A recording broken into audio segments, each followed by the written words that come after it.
And Brad J here with Dodger Digest, back at it again for another episode, another show going on. Big news, of course. Dodgers draft a future All-Star? Are you kidding me? There you go. Dodgers take speedy shortstop Lindsay with the number 23 pick. We're talking about Kellon Lindsey. That is who we're talking about, number 23 pick, and the kid is good. All right. Now, first of all, before I even go into full detail about Kellen, let's just do that. Let me just bring this up. Think about the Dodger farm system, right? Right? You got it in your mind, thinking about the Dodger farm system? How good is the Dodger farm system? Would you say it's a D, it's a B, it's a C, whatever? I'd say it's A. Maybe A minus sometimes, but the Dodger farm system is good, and they don't mess around. And when you pick a kid who's the 23 pick in the first round, and you think, he's 23. Sometimes baseball prospects don't actually amount to what their numbers are when they get into the big show, right? So a guy like this, you got to think that he's going to be good. And he's not just, it's a shortstop, right?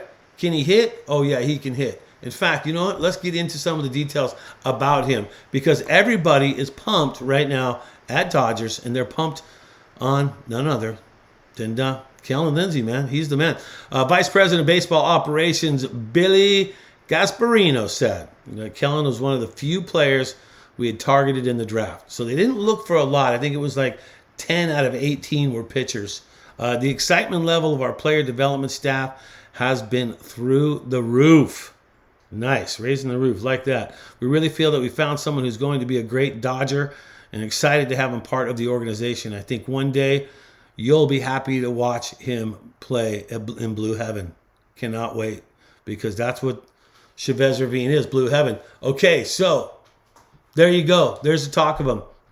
Think about Dodgers shortstops, the lore of a Dodgers shortstop. You got to go back to Pee Wee Reese, one of the all-time greats, and then you also got to look at Bill Russell too. Bill Russell definitely won, I think, the benchmark for shortstop. And then look at our shortstop situation right now for the Dodgers. Okay, you got Mookie, who's coming back, who's had to just learn how to play shortstop, and who's done a damn good job of it. Big props to you, Mook Dog. You're crushing it. But other than that, what are your backups coming up? Kellen is 18 years old, so he's got a strong upside, right? What are the backups on the way up? Are you going to have CT3 play it? Kike Hernandez, is he going to play short, right? You got Gavin Lux, is he going to play short? The thing is, we need a franchise shortstop, and I got to think right now that Kellon Lindsey is that guy. I mean, I really do. I really think that he can fill the bill. 18-year-old, he's posted some strong numbers. He's done it over the past high school seasons. Now, let's just talk some numbers here. Posting a .429 batting averages as a junior, then following it up with a .403 the next year. So that's at a senior. So you got better pitching going on there too as well. 97 plate appearances. His biggest tool, however, is his speed, and expect him to help him get through the minor league system. And speed is key. But let's just think about this. He's got speed, but he's got power too. For a young dude to have both of those, I'm sorry, man. I'm actually sorry, not sorry. I'm happy to get this. And you may go, Brad, aren't you just kind of like homering out on this dude? Because he's only 18 years old. Yeah, he's only 18 years old, but the kid's got skills. And we need a franchise shortstop. We need an all-star shortstop for the Dodgers. I remember Rafael Furcal was one of my favorites. Corey Seager was great. Tough to give him up. But this kid could fill the bill. And when would it be? Would it be by the time he's 20? Would it be by the time he's 21? Or where would he fit in on this? So that's where I'm going with this one. I like the kid. I think he's solid. And I think that it was a huge pickup for the Dodgers. All right. Well, the Los Angeles Dodgers selected 18 players. They did that, of course, in the 2024 MLB draft. It just happened a week or two ago. It's held over the 3-day span. It was out there All-Star Week. Finished it up out there before the All-Star Game, where, once again, props to Teoscar for winning the home run derby, and props to Shohei for getting a home run in the game, too. After selecting Kellon Lindsey with the number 23 overall pick, the Dodgers added draft players on day 2. They went after a guy by the name of Cole Myers. Cole Myers in the mix. They got him. And then also Seamus Barrett, who was taken around. They were taking rounds 9 and 10, respectively. And this was out of Carlos Collazo of Baseball America on that. So, liking what we're seeing on that one. But let's dive into what these guys have actually been about.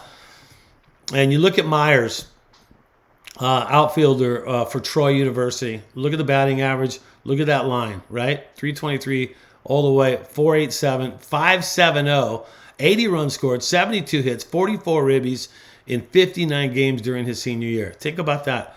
44 RBIs in 59 games. That's a pretty good average right there.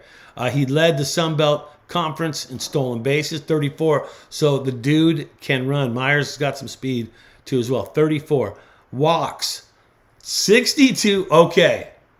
Right? 62 walks. We like that. Dodgers like that. Look at how much the Dodgers walk, right?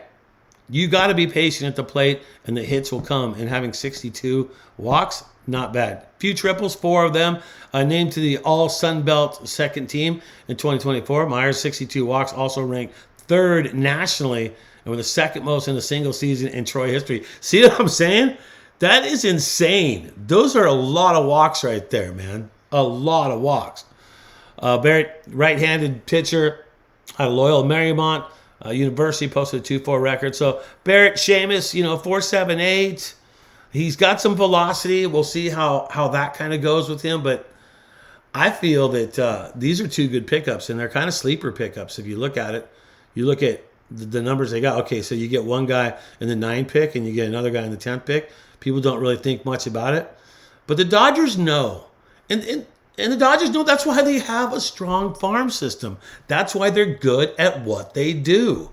I mean, when have you ever heard someone say, oh, the Dodgers farm system is tapped? It's never tapped. It's always solid. And that's what they do. They see talent in guys, and I don't know how they do it. Look, I worked with the Dodgers for 5 years, and I don't know how they do it, but they're able to pick the right people at the right time and groom them, too, to be as good as they are. And you think about it, you got a guy that might have a hitch in his swing or something like that, and he comes to the Dodgers, and he finds success, and he gets rid of that. And that's pretty much how it works. Okay, so we talked about Kellon Lindsey. We've talked about Cole Myers. We've talked about Seamus Barrett. But there is another guy that I have not brought up, and I think we need to talk about him, too, as well. This is a trippy story right here. Okay. The Los Angeles Dodgers selects right-hander Isaac Aon in the 18th round of the 2024 MLB draft. He was the number 550 overall pick, was selected out of Oregon, played for the Ducks out there, whom he began playing in 2021. Here's the problem. Aon has not pitched in 2 years due to multiple injuries, which have cost him to miss not only his junior year, but the dude missed his senior year too. So you're wondering, why would the Dodgers pick this guy up? They obviously see something in him that is something. He underwent internal brace surgery on his right elbow in 2023 before undergoing Tommy John surgery prior to the 2024 season. So I will watch him. He got drafted last year, but that didn't last. He didn't go anywhere. So the Dodgers see something in him. I like what they're thinking. I mean, they're thinking outside the box. They're thinking this guy could provide some spark for the Dodgers. All right. Well, this is Dodger Digest. I want you to subscribe and like. And here's the deal. Let me just get this out real quick. Don't click off on it right now. Think about shows that have been on for a long time and how many subscribers they get. You're on the ground level of something pretty big here at Dodger Digest, because we're going to be covering the Dodgers in such a way that no one else is covering the way we're going to be doing it. So if you want to be part of that and be on it from the beginning, I think today I looked and there's like 3 subscribers to Dodger Digest. Look, we just launched yesterday, so we're keeping it going. Subscribe and like right there for Dodger Digest. I'm Brad J. Thanks for tuning in, and think blue.